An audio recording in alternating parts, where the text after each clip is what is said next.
Welcome everybody, this is the No Politics Wrestling Podcast, the most dope, the most real, the most must-listen podcast in the whole motherfucking podcast world. I am your host, Faking No Moves, here with my co-host, WorkinGenius. We have a great show today. Well, should I say tonight? It don't matter, whatever time it is you're listening. People around the world are listening at different times, so... Exactly. Yeah. But whatever fucking time it is, we gonna talk some motherfucking wrestling, some pro wrestling.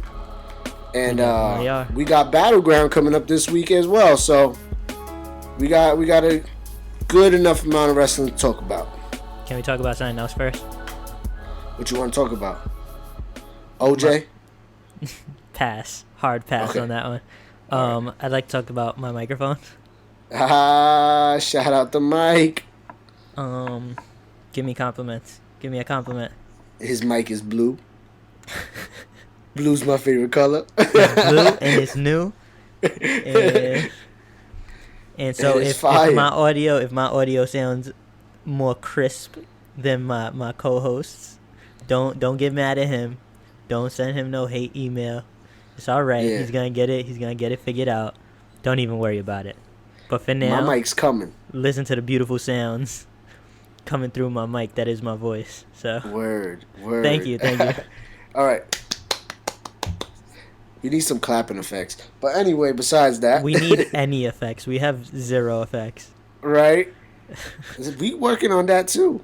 We couldn't don't think getting on iTunes was the last improvement. We gonna keep getting better and better, baby. We couldn't even play our theme song to lead us in. They don't know that. They don't know that because, I'm going to do a little trickery with the editing. And you just going to think it was there the whole time. Exactly. But let's get into it. What else can we say? I don't know. I think it's time to get it going. Episode 4, today's date, July 21st, Friday.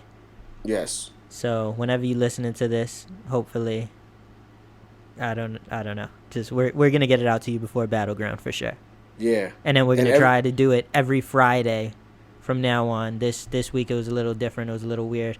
My mic, the mailman didn't deliver my mic the day he was supposed to deliver my mic. He said he couldn't come into my building. I think he was lying. But either way, I got it a day late. So, yeah. Forgive us. Yeah. But either way, this is also our first official drop. Our first episode for iTunes that is just no waiting to get nothing approved or anything. This is coming out on SoundCloud and iTunes as well, so shout out to that. But thank you to everybody who rated, subscribed, reviewed, and listened to our podcast on iTunes. We really appreciate that. It was a real honor and a real milestone for us to actually premiere on iTunes when we did. So shout out to everybody out there that listened. Shout out to everybody that listened, left a review, all that you just said. Exactly. We're proud of ourselves.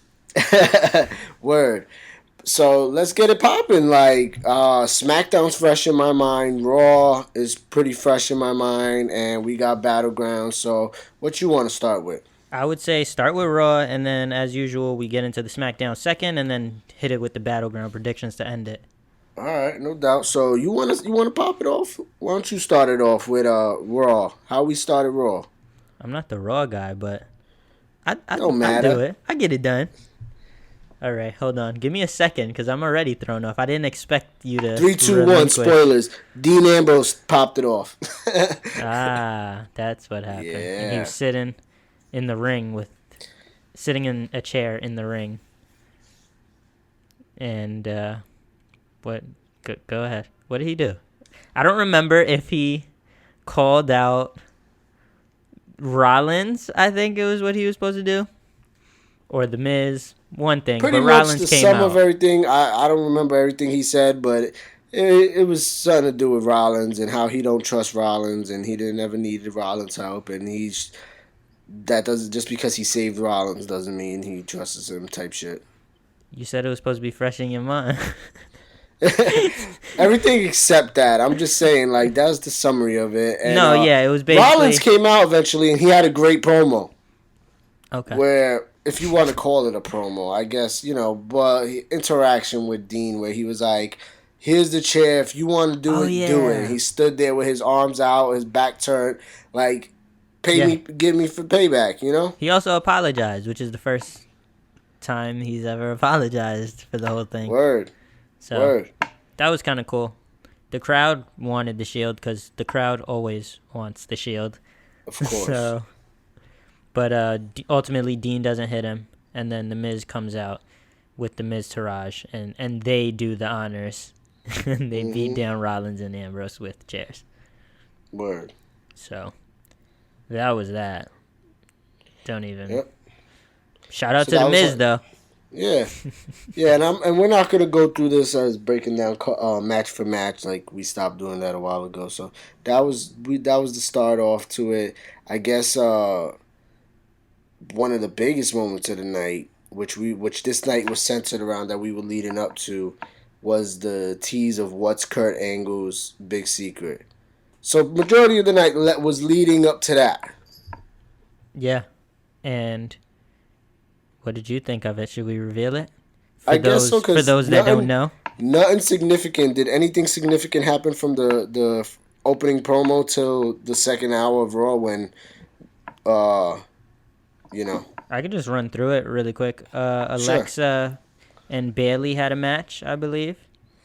Because Bayley pinned Alexa last week, so it earned her a non-title singles match versus Alexa this week. And... Bayley won the match, but I didn't even care about that. What I cared about was when Bayley came out down to the ring. She saw like a child like crying out of like happiness for seeing her. It was really nice, and then, so she goes over to the child and she hugs the child, and it was like ah. And then Bliss comes out and she's coming down the ramp and she looks at the child.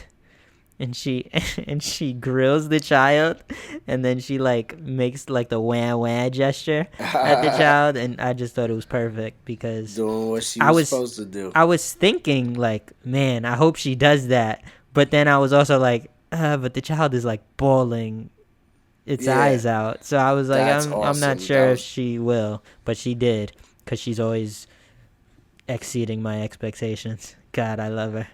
Yeah. Damn, you're freaking blushing over there. What was I talking about again? Honestly, my opinion though on that is that excellent job by Alexa. Like we stay, I want to say complimenting and also like praising her growth, into this character and this bad, woman. But it's fucking dope. It's dope. Yeah, that was good. That was good. I almost forgot about that. Balor had a match with Samson. Got cracked over the head. Yeah, it was a shot. Yeah, Samson was supposed to hit him. Yeah, Samson was supposed to hit him like in the shoulder. Yeah, I guess, but like the top of the guitar like caught Balor in the side of the head. Oh man, caught his head. Yeah, caught him good. Yeah, and then Bray Wyatt addressed him. Yeah, while Balor had a concussion, so he probably didn't remember. So, yeah, it's good that you mentioned that because I remember we actually were kind of hard on the whole Balor thing, even though we were like, hey, him and, Elias Sampson isn't bad, but they completely dropped that whole Bray Wyatt shit when the shakeup happened. Completely. Yeah. So, it was good to see that they didn't totally forget about it, Yeah. Yeah, I was happy. I mean, I guess what they were doing was they started with it and then were like, too early, let's save this for SummerSlam. So they were like, let's find some filler. Let's do, so that's probably what happened. But other than that, I don't know. Maybe the revival. I know the Revival had a match. I don't know if this was before that whole angle thing. It might have been like right after to start the 10-something hour before the main event. It was right after, I'm pretty sure. And it was the Revival versus the Hardys, right? Yeah. Yep, it was them.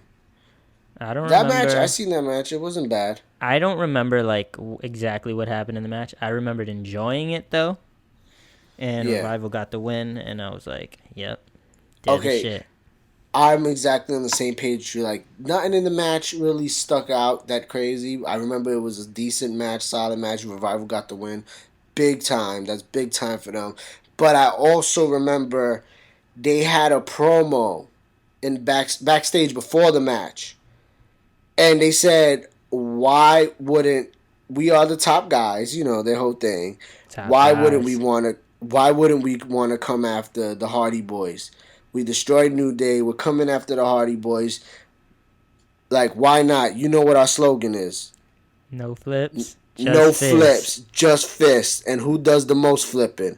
They said that. They mentioned I was like, that's exactly what we've been, you know, talking about and going at with that angle. So that was dope that they touched on that. Hey, look, it makes sense that they'd say what we were saying because they're the top guys on Raw. We the top guys of the wrestling podcast world, so you know it's only right. Yep. So that was a dope moment, yeah. So yeah, that was pretty like solid. I guess we can talk about the reveal, the secret. Wait. No. The cruiserweights. What are we missing? What am I jumping? The cruiserweights. I'm just kidding. I'm just fucking with you.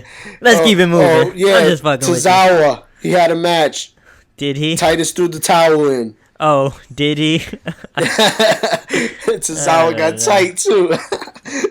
That's funny. I love how I completely went on it and into detail like it was dead ass important. I kind of wish I saw that because it sounds funny.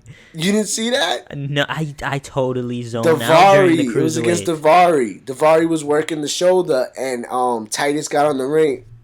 On the apron and was like, it's done. He called the match. He threw the towel in. And Tozawa was like, I never quit. It was going at him.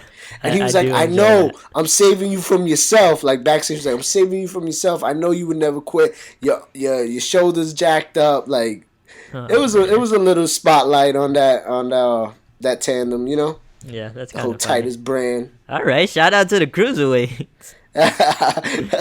Nah, but I mean, yeah, we could keep it moving. Now, the big news is going to be the big reveal. Kurt Angle, who the kid. Yep. And if you haven't seen Raw and you don't know that Kurt Angle has a son, spoiler alerts. Wait. If it's okay if you didn't know Kurt Angle had a son because for the last couple of weeks, Kurt Angle didn't even, you know, he didn't even know he had a son until the last couple of weeks. 28 years he didn't know. Yeah. So. Yeah. But he's got one now, and he came down to the ring. He had a whole speech. He's one half about how American Alpha. Wait, whoa. Yeah, you might have guessed he was one half of American Alpha, to be honest, because that was the rumor that came out, and you know, everybody was kind of like, oh, man, I get it because of the whole American thing. And it makes sense and it feels right. And then Jason Jordan came down to the ring. And Jason Jordan is the son of Kurt Angle. Kurt Angle was getting involved with some... Jungle Love. He had some jungle fever back in the day. Yeah. And... So, Jason Jordan is what came from it. Yeah, baby. That's damn right. It's true. How do you feel about that? It's damn true. Well, the way I feel is Jason Jordan displays the three eyes. Man. I knew it was coming. And you can't deny that Jason Jordan... Wait, list all three eyes. Okay. Intensity. And integrity. You know what I mean? So I just wanted to make sure. I had to test you. Yeah. I'm not sure I would have been able to pull it off. Yeah, man. So clap it up for you. Fake clap sound effects. Insert here. There we go.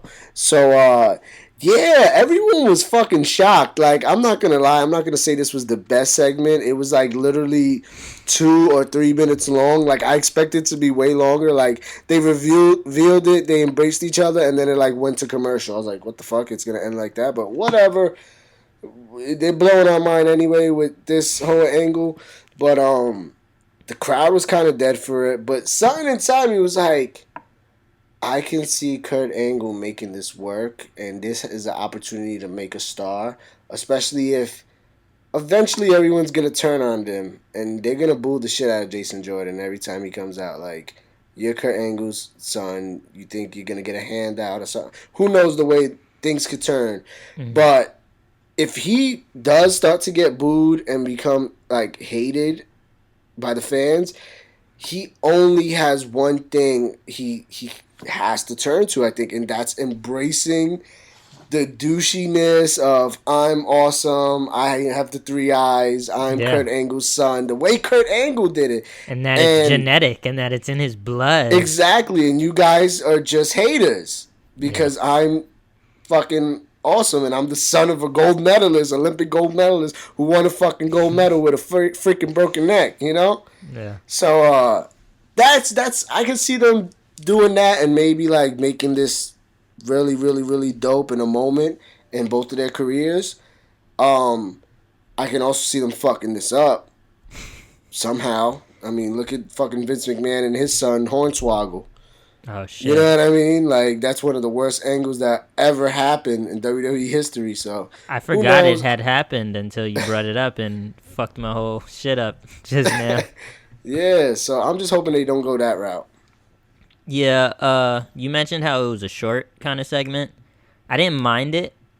Like, they did build it up huge, and it was kind of weird that it was such a short segment. But at the same time, I was like, all right, cool. Like, don't milk it too much. You know, get it over with. It kind of dragged, you know, the whole lead up to it. So I was fine with it just being 3 minutes, done, cool, we found out.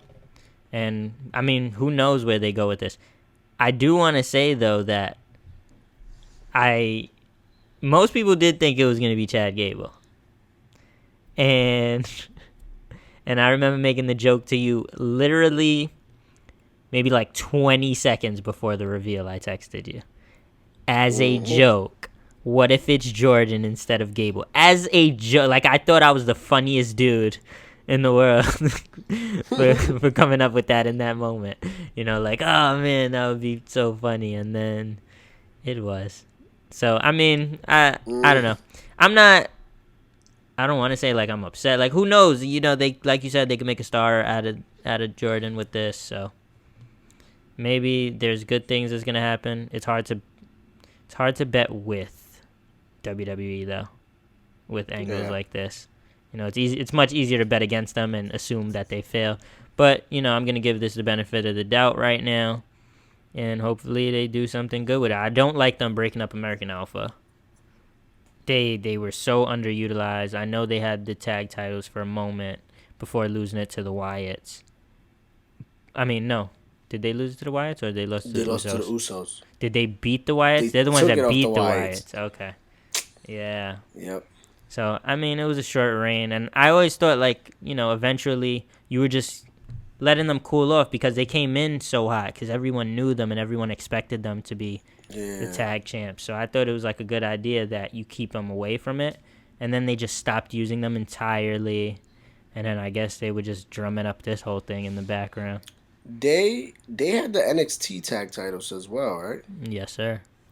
Are they the only tag team to ever have NXT and WWE tag titles? NXT tag champs. I mean, Ascension, what NXT? The Wyatts. Ascension never had. The Wyatts never had the NXT tag titles, did they? Luke and Rowan, I think, did. Okay, well, I mean, American Alpha had the NXT tag titles. Any other NXT tag team is kind of not even called up yet. You know, like the Revival had it for a while, you know, and then they became 2-time champs. They stayed Blake and Murphy. NXT. Blake Those and guys Murphy, are broken whatever. up. Yeah. And then we had Neville and Corey Graves, so they. But look how far back we're going. You know what I mean? Word. Because the NXT Tag Champs, I mean, it's the Authors of Pain now. Who was it before that? DIY. Gargano and Ciampa, right? And Revival. before that was the Revival. And the Revival had it, and before that, American Blake Alpha. Murphy. No, American Alpha. Oh, American Alpha. And then before that, it was the Revival. The Revival had it twice. Okay, and so if I'm not mistaken, that was how it was. But the Revival took Blake and Murphy out. Yes, I believe so. Okay. And then American Alpha eventually took the Revival out. And then we thought that meant the Revival was going to get the call-up. But instead, in their rematch, the Revival took it back. So American Alpha got the call-up. So Revival became the first two-time. Then, awesome. Well, we're kind of steering off course, but... But don't you love... just the fact that... we just... Come on. Don't be too strict, all right? Let's relax it a bit. No. But it's kind of cool that we just named maybe like 4 different tag teams. All this is paying Gargano and Ciampa, Revival, American Alpha. And those have been the NXT tag champs dating back for like the last 2 or 3 years, it seems like. Yeah, it hasn't been a bunch of title exactly, and that's awesome. That seem like, That's why NXT treats its titles so awesome. Yeah. And all their titles are so like prestigious.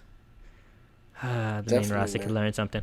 But back to this thing. So American Alpha's broken up. That kind of sucks in my opinion, but whatever. And I guess we just got to see where it goes. I think Chad's definitely going to do good. Jason, it's going to be a rough road, but if he embraces everything they throw at him and he follows Kurt Angle has a knack for making shit you wouldn't think's good into some good shit. Like he's done his whole career. Yeah, so, true. And that goes back to last episode where we talked about how he has the 24 and none of us had seen it. I said I promised I was gonna see it. I watched it. And after watching that and then seeing how this storyline is gonna start, I was like, I can see them using some same strategies they used with Kurt when he was first on the singles, competition circuit. Like, they could do it with Jason. So, who knows what's going to turn out, but that's going to be very interesting. I look forward to seeing how, everything happens. All right, well, let's move it on to the main event. Samoa Joe, Roman Reigns, to find out who's going to be number one contender to face Brock Lesnar at SummerSlam. Yeah, man. Who'd you have coming into this match, huh? I mean, this match was pretty long just between the two of them, right? It was. It did definitely it started go on at for least 15. like 15 It started minutes. at like 10:45, 10. Yeah. Yeah. And it wasn't a bad match. And we kind of reversed the order with the Revival match and the Kurt Angle. So it was the Kurt Angle segment, then Revival. Yeah, the tag match, and then the main event, which that was a strong last hour. Yeah, for sure. Like a strong last hour and a half for Raw. Mm-hmm. But the Joe and Roman match, man. I know they had a match previously in the past, a one-on-one match when Joe first got called up, and it was a decent match with a quick match, if I'm not mistaken. Yeah. This and it was it was good though. Like we were like, yo, Joe can work with anybody. But Joe really, really showed like I mean, Roman's not bad. Roman has improved leaps and bounds in his wrestling and has shown like he has great matches with Braun Strowman. Braun Strowman's not the most technically sound storytelling wrestler in the industry, but him and Roman seem to have a good storytelling feud going on, and then being in the ring with Joe made him look awesome. They went toe-to-toe. They were fucking beating the shit out of each other. They were like two Samoan bulldozers just going at it. It was a dope match. I agree. I enjoyed it. And then before I get to the finish, okay, I kind of wanted to mention this. How me and you were talking, like how Michael Cole always exaggerates everything. Holy like Roman shit. does. I was kind of trying to leave that out so you can actually mention that. I totally forgot. But I guess I'll just bring it up. Roman Reigns during the match, gets Joe in the Samoan drop and does the Samoan drop to him, and yeah, it's a big impact. And we've seen a million wrestlers do the Samoan drop, and it's part of Roman's arsenal. But as soon as he did it with Joe, I don't know if it's the fact that he did it to Joe or it's just, like you said, Michael Cole just exaggerates everything from him. He's like, "Oh my God, the Samoan drop!" Like, it was the greatest Samoan drop he's ever seen. It was apparently the greatest Samoan drop he's ever seen in his life. It was, man. Oh man, I don't even want to rip it. You just did a good job. Good job. You did it. And then what happened? I don't have the energy to rip it. And then, as we expected, we knew that we had a strong feeling there wasn't going to be a finish to this match. Braun comes out, and he comes down to the ring and destroys everything. Yes. And at first it was looking a little shaky. I like that. He got up on the post, on the apron, and Roman slapped the shit out of him. Yeah. You know what I'm saying? Like, Roman did slap the shit out of him and dropped him off the apron, and then Roman and Joe were putting up a little good fight. At one point, Joe got the coquina clutching on Braun. Oh, so beautiful. Roman fucked that up, though. Yeah. Because Roman Superman punched him while he had it locked in, and then it backed Strowman up into the turnbuckle, which made Joe hit his back and loosen the grip. Release it. And then release the monster to destroy. Good job, you fucking idiot. Right? Like, what? But I love the fact that they can put that in there, like, it leaves us to think, what if? Yeah, like, what if Joe could have kept it on, locked it was in, perfect. Put it him was to perfect sleep, for storytelling purposes. It was perfect. I'm just saying, like, as a character in this situation, like, why would you do that, Reigns? Ego. Like, exactly. But like we said, it releases the monster, and the monster just goes on to destroy. Hits Roman with his finisher a few times. It hits Joe with the finisher. Like, Joe was already laid out on the floor. He hit Roman with his finisher, and they hit that mat so hard that Joe's body on the floor bounced off the mat and came back down. I know. Like, I was paying attention to those little details. I was like, damn. I was paying attention Strowman to Joe came too. down hard with that. I was paying attention to Joe too, because when Strowman had Reigns up on his like shoulder, and he was about to slam him down, Joe was like, I guess Joe, for a second, it almost looked like he didn't know where Strowman was going to throw Reigns or where he was going to drop Reigns. Mm-hmm. And, like, maybe he thought he might drop him on him. So, like, it looked like Joe was, like, kind of, like, alert, trying to brace himself if that happened. But he dropped him right next to him. I thought that, too, like, after when he dropped, I was like, damn, he dropped him pretty close to Joe. Like, he could have... Yeah, exactly. What if? I think that's why Joe was probably, like, so, like, alert, like, don't fuck this up. Don't hit me. Definitely. But yeah. Overall, good Raw, I thought. Good finish. For sure. Yeah, strong finish like you mentioned that last hour. Yeah. And SummerSlam's coming up in, 4 weeks? It's got to be like 4 weeks now. 4 weeks, so we still got... Wait, when is SummerSlam? Is it August 20th? Or August 27th? So. It's either August 20th, somewhere between 20 and like 27, like you just said. Well, it's 20 or 27 because it's a Sunday. Okay. Because those are Sundays. So I think it's August 20th. Yeah, it's 20th because it's not going to be the same right after Conor McGregor, I don't think. That's like a loaded week. WWE usually tries not to conflict their schedule with UFC because they know the numbers UFC be doing. Yeah, but UFC is on a Saturday. Still, and it's boxing. Like, they still, you know what I'm saying? They still don't. I mean, they're probably going to be smart enough to be like, yo, if people are traveling to watch that fight on Saturday, we don't want to schedule it at Sunday because what if people want to travel here and now they don't want to? Yeah, from Vegas to Brooklyn, that's not happening, you know? Exactly. You're right. So I would say the 20th, if I'm guessing, which is 3 weeks? Yeah. 3 weeks. Word. Damn, 3 weeks. No, that's 4 weeks. Well, actually, yeah, because we got one more week left of July. Yeah, it's 4 weeks. You're right.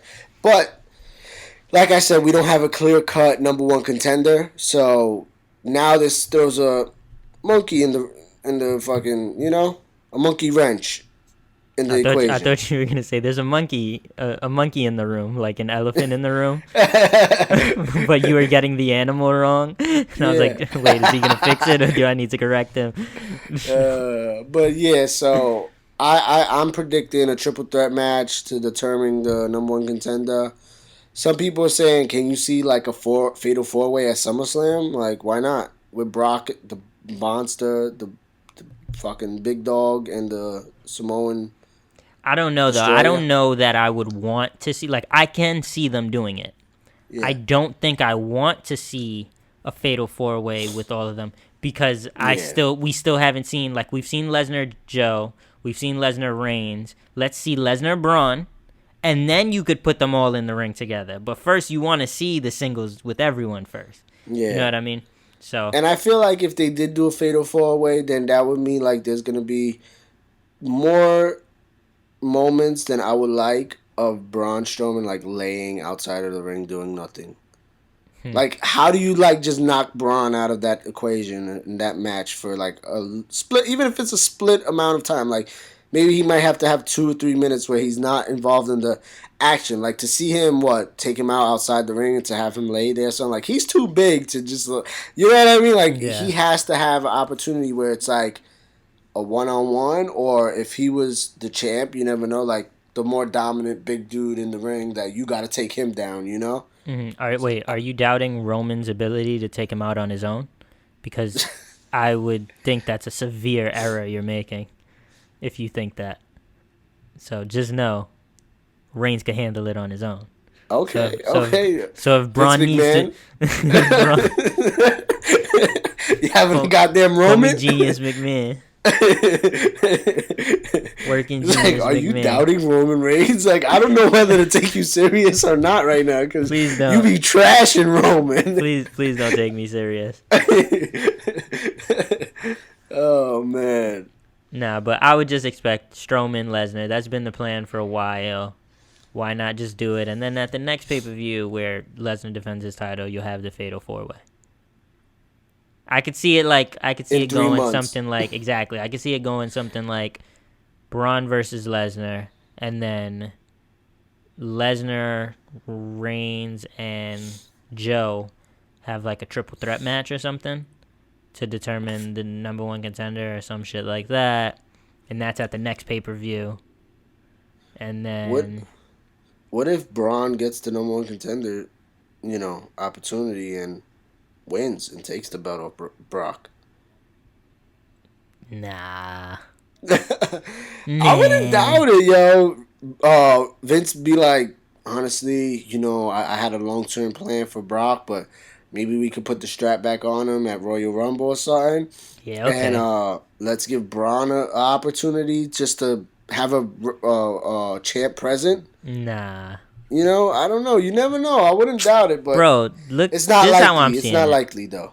This is what I'm seeing, is that Vince is trying to build Brock up so big that Brock beats Joe, Brock beats Braun, and then Reigns is the only one that takes down Brock after Brock runs through everybody. So, like I said, WrestleMania 30. What was this that just passed? 2? This one was 33, I think. Yeah, 33. My bad. It's all right. The 2 in 20. Was it 20 what in 2? I don't know. 20. But the 2 in the record of the 20 plus and 2 will be going 1-on-1 at next WrestleMania. Yeah. So, we'll see. That's been the storyline since this past Mania when you predicted that. Yep. So. And it's going the way I predicted, so that's the crazy part.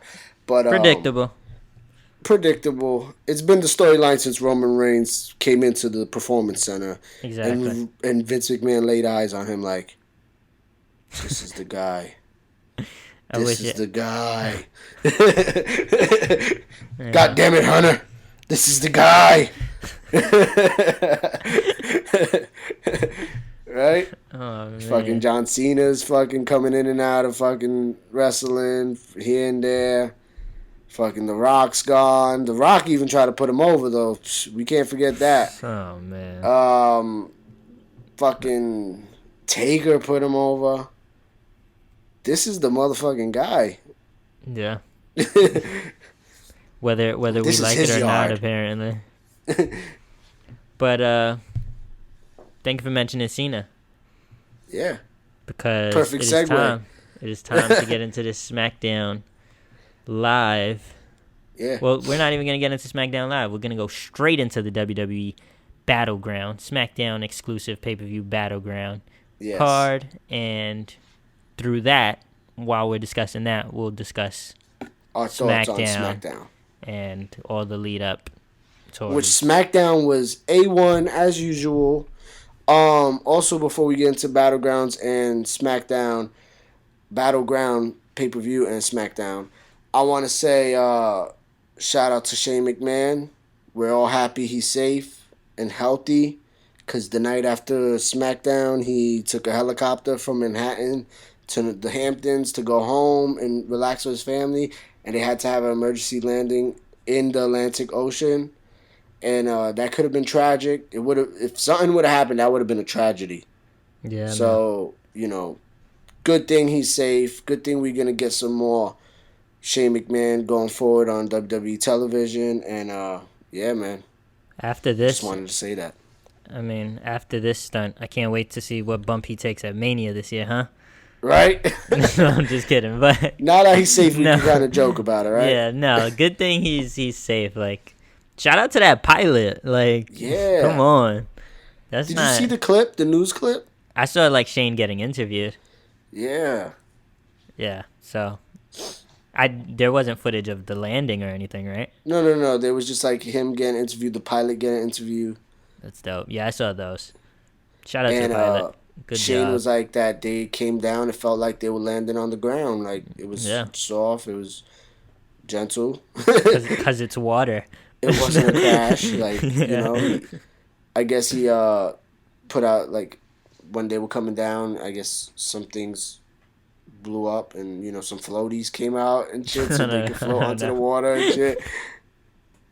I really don't know the correct word for it. Floaties. But fuck that, no politics. It's floaties, bro. You was right. Right? It's gotta be floaties. Yeah. But... All right, so let's get into this SmackDown, this Battleground card. Do you have the card, or do I need to have the card? You have to pull up the card because I don't trust my computer to pull up some shit and then the shit crashes. Listen, this is the state we're in right now. Yeah. No politics wrestling. We need funding. Word. Because this is what we deal with. We have to make sure that our laptops aren't crashing and just ruining the whole episode. But, all right. I got it. Kickoff show. Boom. Ty Dillinger, Aiden English. Really? This is not even really a feud. Was this a feud? No, there's been barely any build-up. It's just they want to get Dillinger in action because the crowd is going to love it. Yeah, some burn. It's literally like, and you have a good player on the bench, and it's a blowout game, and you're like, go get some burn. You know what I mean? Like, give Ty Dillinger some burn. Yeah. So, I guess that's obvious who I feel is going to win. You got Aiden English, right? Of course. Okay. What is he? The Maestro. Wait, what is it? Of Mayhem. Something like that. He's got some shit like that. He's like the Picasso of pain. Oh, yeah, that's right. Some shit like that. But nah, I got Ty Dillinger. Fuck that. Yeah, he's the perfect of 10s. So of course, I got Ty Dillinger as well. Just to remind everyone, in case they didn't know, so to inform them for the very first time, I think I've won the last 2 pay-per-view predictions. I think so. What were the last 2 pay-per-views? Last one was, no. Well, Extreme Rules and Payback, right?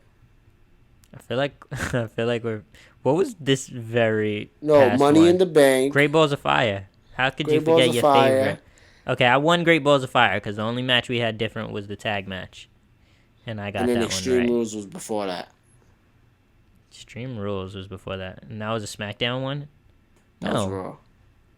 Great Balls of Fire was Raw. Money in the Bank was before that. So it was Extreme Rules, Money in the Bank, Great Balls of Fire. So who won Money in the Bank? I don't remember. I was drunk. You forgot? No. Did we? I think I won on tiebreaker for my second choice of the men's Money in the Bank, because my second choice was Corbin. Yep, you're right. That's what I won on. So you actually won the last 3. Did I? Extreme Rules, I think you might have smoked me in that one too. Extreme Rules. You picked Sheamus and Cesaro. That definitely was the tiebreaker right there. No, we both picked Hardys in Extreme Rules. We picked pretty much the same in Extreme Rules. The only one we picked different was the Fatal 5-Way, and we both got it wrong. Okay, so then no. I mean, it doesn't matter. It doesn't matter. No one's keeping count. I am. You're just not keeping count because you're losing. Thank you. I appreciate it. No, but all right. So I'm trying to get this W here. So here we go. We both got tie. Next match, let's go with the Fatal 5-Way Elimination Women's match. I got Becky. No reason. I'm just picking Becky. All right. Well, I'm going to go Charlotte. Because you know how I feel about Charlotte. Still never getting her number 1 contender shot. Here's my logic. Charlotte still hasn't got her number 1 contender spot. Her and Becky are sipping tea. Becky's gonna get the win. Charlotte's gonna be tight. It was a Boston Tea Party at this past week's SmackDown Live. The tea went into the harbor. They wasn't sipping tea no more. They had a 1-on-1 singles match. But they both said it in the backstage segment where they were like, I mean, you put us against each other, we're still gonna compete. It don't matter if we're friends or we're friendly with each other right now, you know? Yeah. So. Well, the only problem I have with them being friendly is that their past wasn't really addressed. And I feel like this is when we're going to have the opportunity now. Becky's going to win. Charlotte's going to get jealous and going to turn on her, fuck her up, do something. Okay, but here's what I'm seeing. I like that angle, actually. But I'm going to go with Charlotte because she hasn't had her number 1 contender shot. And I think that everything that's happened has been with the intention to put off the Charlotte-Naomi rematch till SummerSlam. And so now it'll be time for that, you know? So I got Charlotte, you got Becky. So all right, our first difference. Now boom. SmackDown Tag Team titles, New Day or Usos? Ooh, this one's so hard.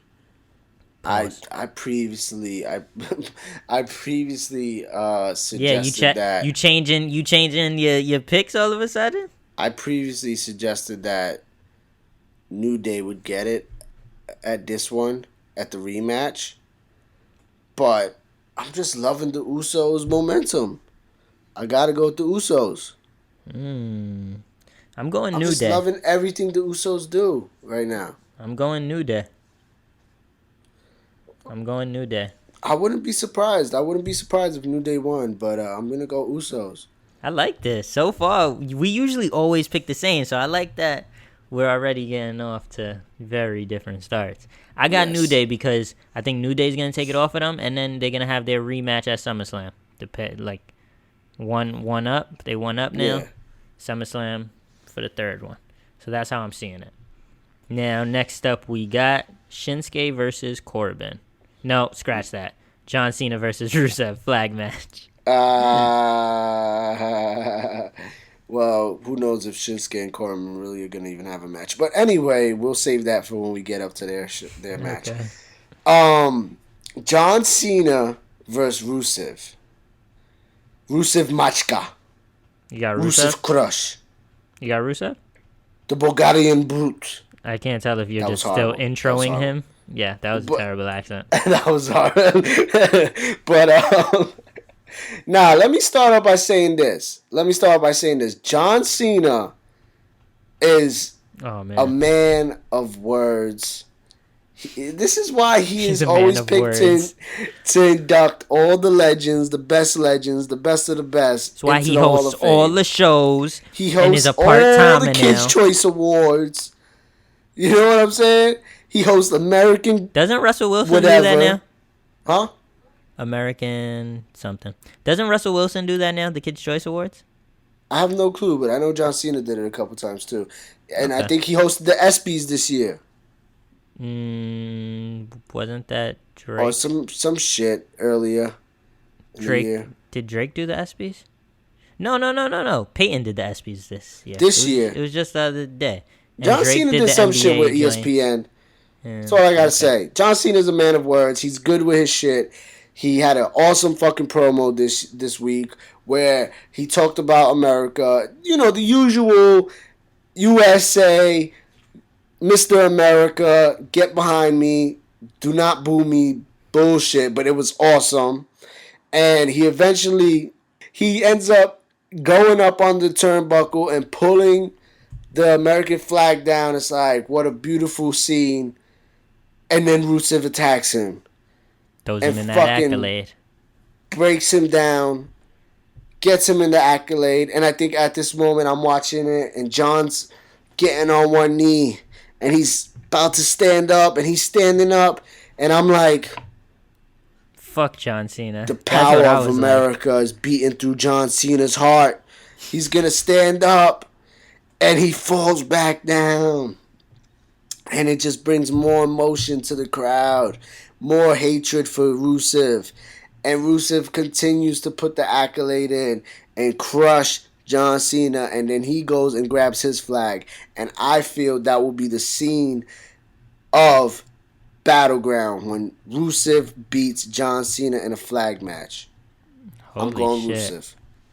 Okay. So I've gone back and forth because I know what I want to happen. And then I have what I think is going to happen. It's really hard for me to picture John Cena losing something like a flag match where it's like America has to come first. Right. And Rusev, I'd love for Rusev to win because as I mentioned on last episode, I think, or maybe episode 2, I mentioned that Rusev beating John Cena gives him an immediate claim to Jinder's title if Jinder retains. And for a while, Jinder and Rusev, that's been like... in the works.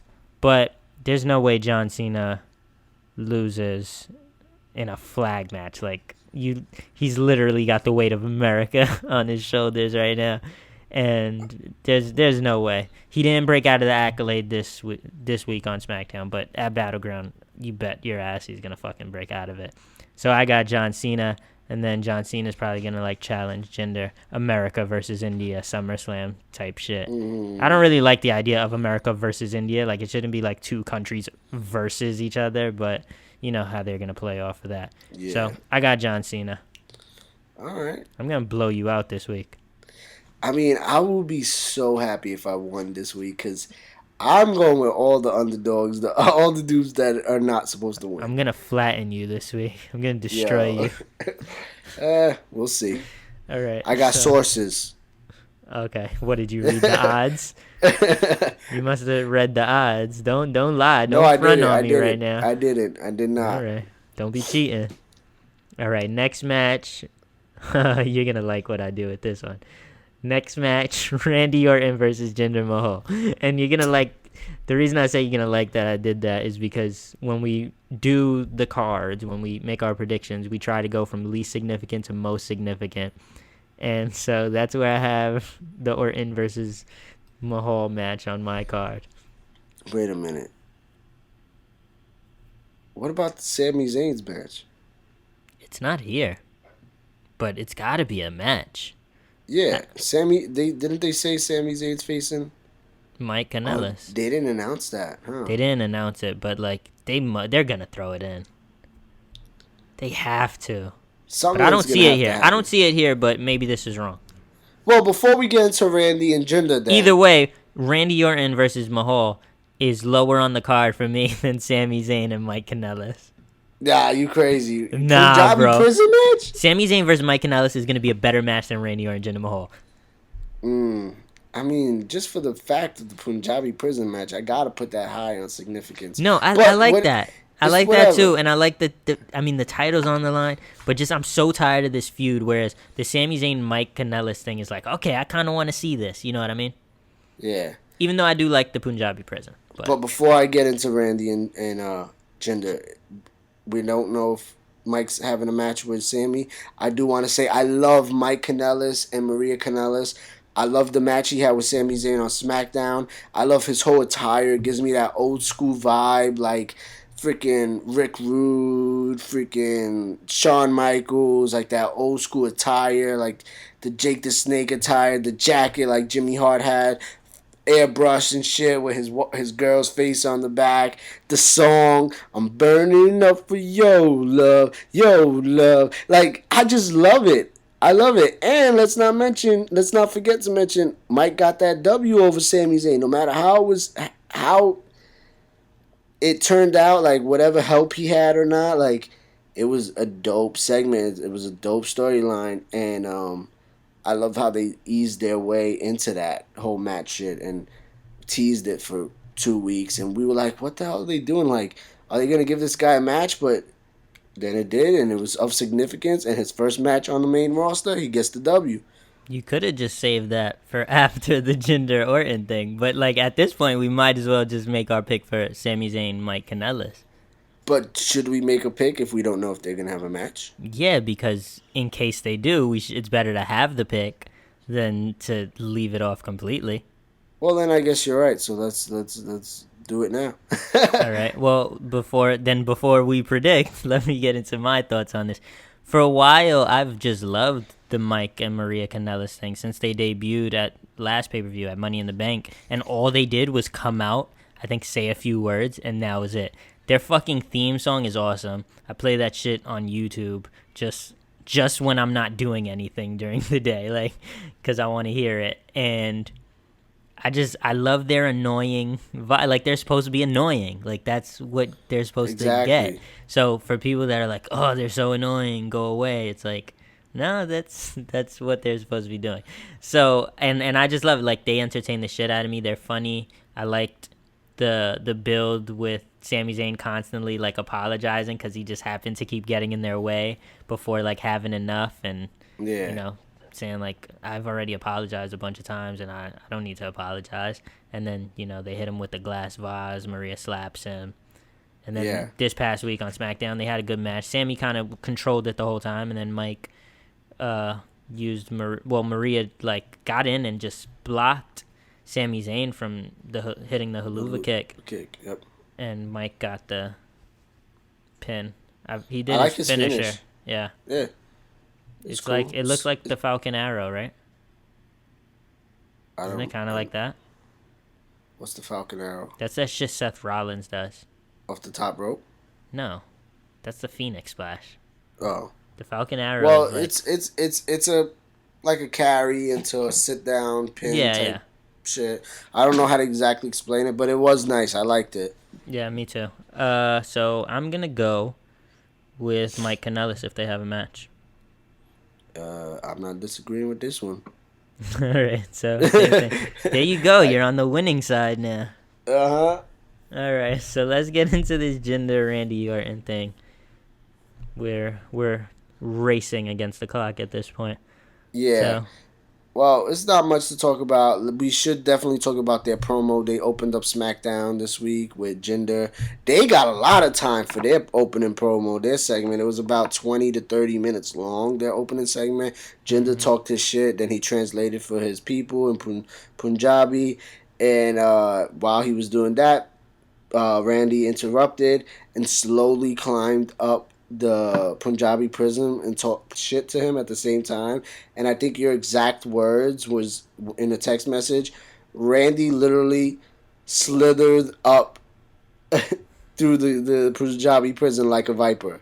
Yeah, no, you're close. What I said was, I kind of wish that Randy Orton just squeezed through the Punjabi prison like the bamboo things, like a snake. Like, if instead of climbing up it was just a joke. Like, he would just slither through it. I felt like I still got a viper vibe from it, the way he it did. He was just like slowly. Randy Orton does everything so slow, and it's perfect. You know what I mean? It's like his thing. So big props to Randy on that. That shit was dope. But who do you have? For my pick, I'm not gonna get too much in detail. I think I said it to you. I just don't see them giving it back to Randy right away. Like, Randy's the legend. He has all his reigns. I think Jinder finds a way to pull out the W, get the win, and then we see Jinder mix it up with someone new for a change. Like, it's time to move to that next chapter in his reign as the champ. And it might be the last chapter. Cena. It might be the last chapter, but it should definitely be the next chapter for Jinder. So I'm going to go with Jinder. All right, well, I got Jinder, but Orton did make a very good point in his promo this past week on SmackDown. He said to Jinder, the reason you've beat me is because you've had the Bollywood boys. And now you chose the stipulation. You chose to be in the Punjabi prison. And you're negating your main advantage, which is the Bollywood boys. You're trapping yourself in the Punjabi prison with Orton.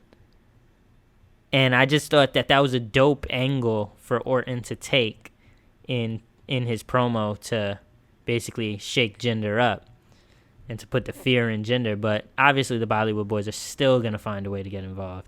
They can obviously climb up the Punjabi prison or whatever. They're still going to get involved. They'll fucking be hiding under the ring for like 30 minutes or some shit, you know? Yeah. And right when Randy's like ready to start climbing the second gate, those motherfuckers come out of nowhere and, you know, like... And they're little, so they can actually squeeze through the bamboo sticks, I'm sure. Word. But I got Jinder. Happen. I got Jinder regardless. Okay. So, all right, so next up, I think we have 2 matches left. Shinsuke versus Corbin.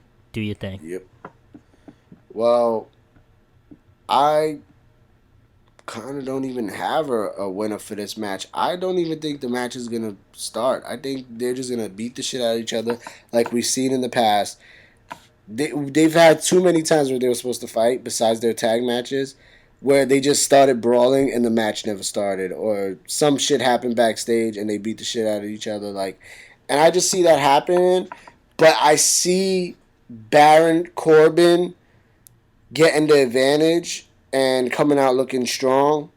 I mean, you don't really want to make Nakamura look weak. So I don't think they're going to make Nakamura look weak. He's going to go out on his shield. They're going to slug it out. But Corbin is the Money in the Bank winner, and you can't, you know... What's the best word to say? Like, you can't make him look weak. You can't. Yeah, you can't make him look weak. You can't decrease the value in holding that briefcase. You know, contract, that briefcase. Yeah, so I think Baron Corbin will come out looking strong for me. I don't know if the match will get started, but if I'm saying Corbin's gonna look strong, I guess you can say I have Corbin in a match. How about we do this? I'm gonna throw you a bone here. All right. The bone is that if they never have a match, if the match never kicks off, and you're right, I'll give you 2 points. Fine. How's that? And if no. 1 point. 1 point if the match never gets started. 2 points if Corbin's the one to come out looking strong. How about that? Okay. And I don't have that option. And if the match does start? Well, you get nothing. Okay. Awesome. And I mean, you don't really lose anything. So I'm throwing you a bone. Sounds good. There's no, like, drawback. Okay. So, I mean, you're not picking a winner at all. So, I got Nakamura. I can see what you said happening, and maybe them putting this off to SummerSlam, which would be pretty big. Yeah. And you said that you don't want Nakamura to look weak, and that Corbin, you want him to look strong. I think they can do that without Nakamura looking weak. If you watch NXT, I'm talking to the listeners because I know you do, then you'll know that anytime Nakamura needed to look weak, like quote-unquote weak, they just had him sustain an injury. Yeah. And Nakamura sustaining an injury, exactly, Bobby Roode, Samoa Joe, it happened repeatedly. That's the only way they make Nakamura look weak, is he gets like a knee injury. So I can definitely see Corbin attacking his knee. and then them putting that match off to SummerSlam, and Nakamura returns like a week before SummerSlam, and you keep Nakamura off TV that way, because that's the thing about Nakamura, like he has this mystique, and you want to retain that and preserve that by having him show up in big moments only, almost. So true. That's usually how they handled Nakamura in NXT. So I can definitely see that happening. But if I had to choose a winner in a match, I got Nakamura. I know you don't want Corbin to look weak because of the Money in the Bank, but Nakamura is still undefeated, so yeah, I would give it to Nakamura. It's real tough. Yeah, it can go either way. Last match on the card, saved it for last because, of course, I mean, the U.S. title is the title on SmackDown. And you said I was gonna love it, and of course I loved it.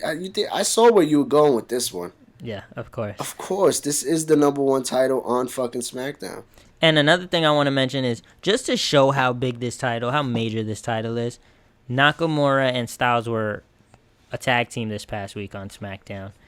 And backstage in the locker room, before their match, Nakamura and Styles were talking, and Nakamura just looked down at the U.S. title, pointed at it, and said, "One day, you call, I answer."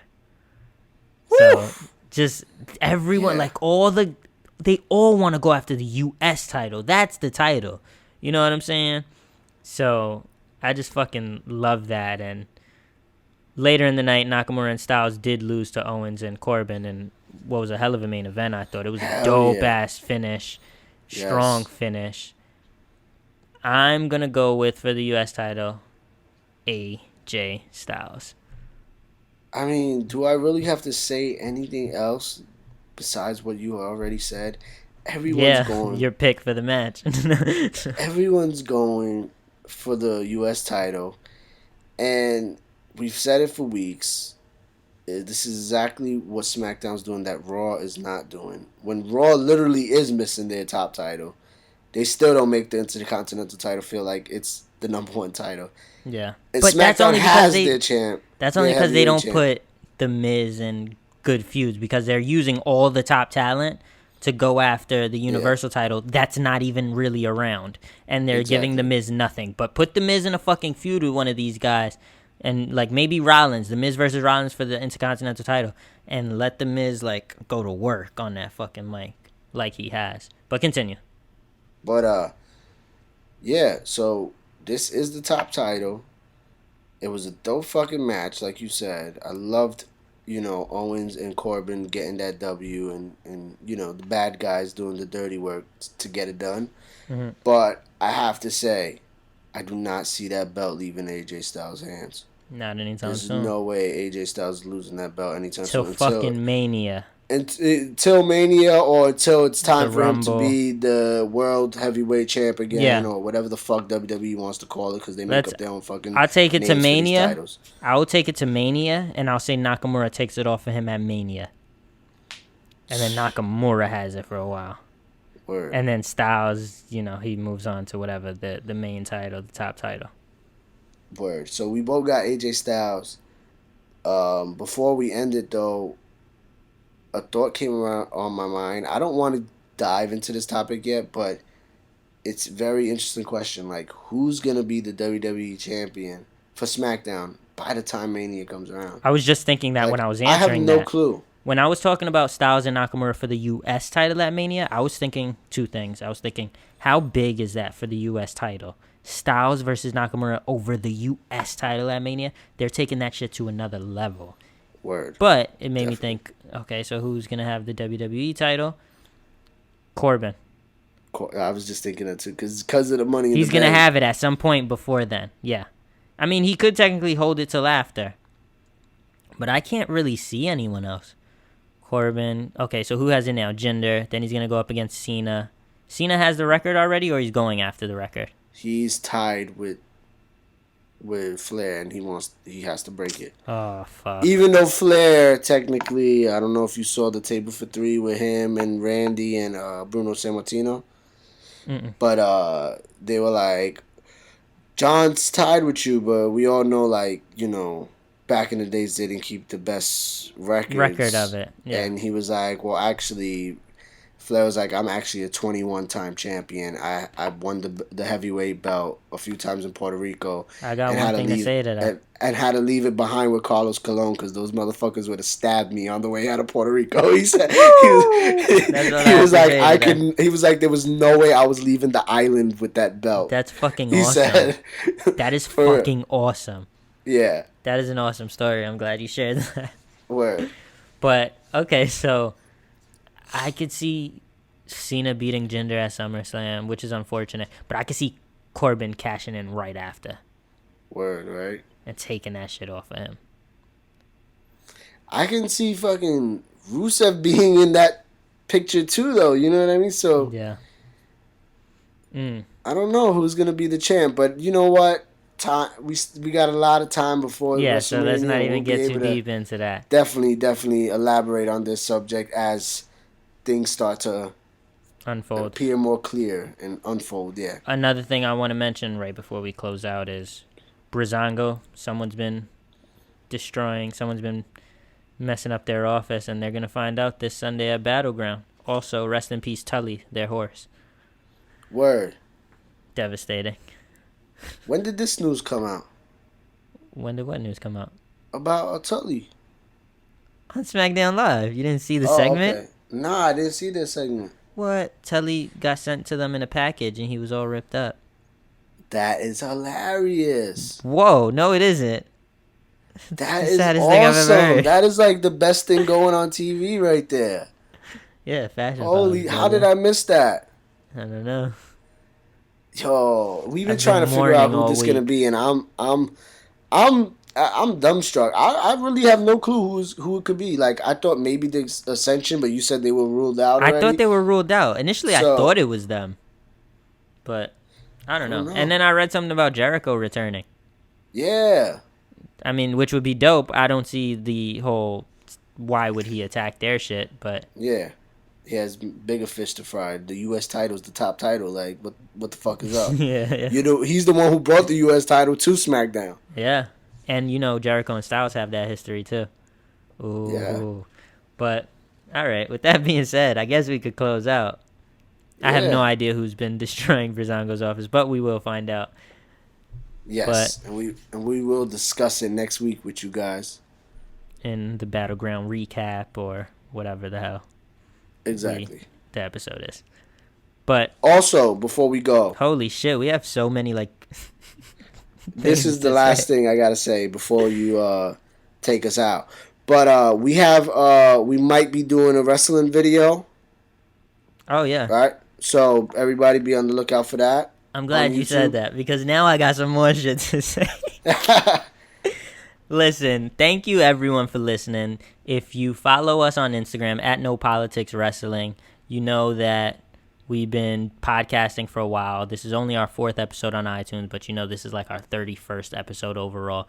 Thank you for supporting if you have. Thank you for interacting with us if you have. If you can do us the biggest favor, if you're listening to this, if you enjoy the episode, if you enjoy the No Politics Wrestling podcast, drop a rate, drop a review. We could really use the help. Also, we're going to start putting out content on YouTube, No Politics Wrestling. Follow that. We're going to try to come with some cool new content for YouTube in video format. Also, if you're interested in sports, I don't know if you are, maybe you are, at No Politics Sports. You can check us out there. We talk sports on YouTube. Also at No Politics Sports on Instagram. Check us out there. Just trying to bring you a lot of content. We love sports. We love wrestling. We love all this shit. So everything. We like to talk about it. So yes. Thank you for listening. Thank you for rocking with us. Yep. I am WorkinGenius. I am Faking No Moves. Faking No Moves. Of course. And this has been a No Politics Network broadcast. Thank you for listening. Yeah, baby. Be safe wherever you are listening to this. Enjoy it. Enjoy your day. Enjoy your night. Love, peace, all that. Peace.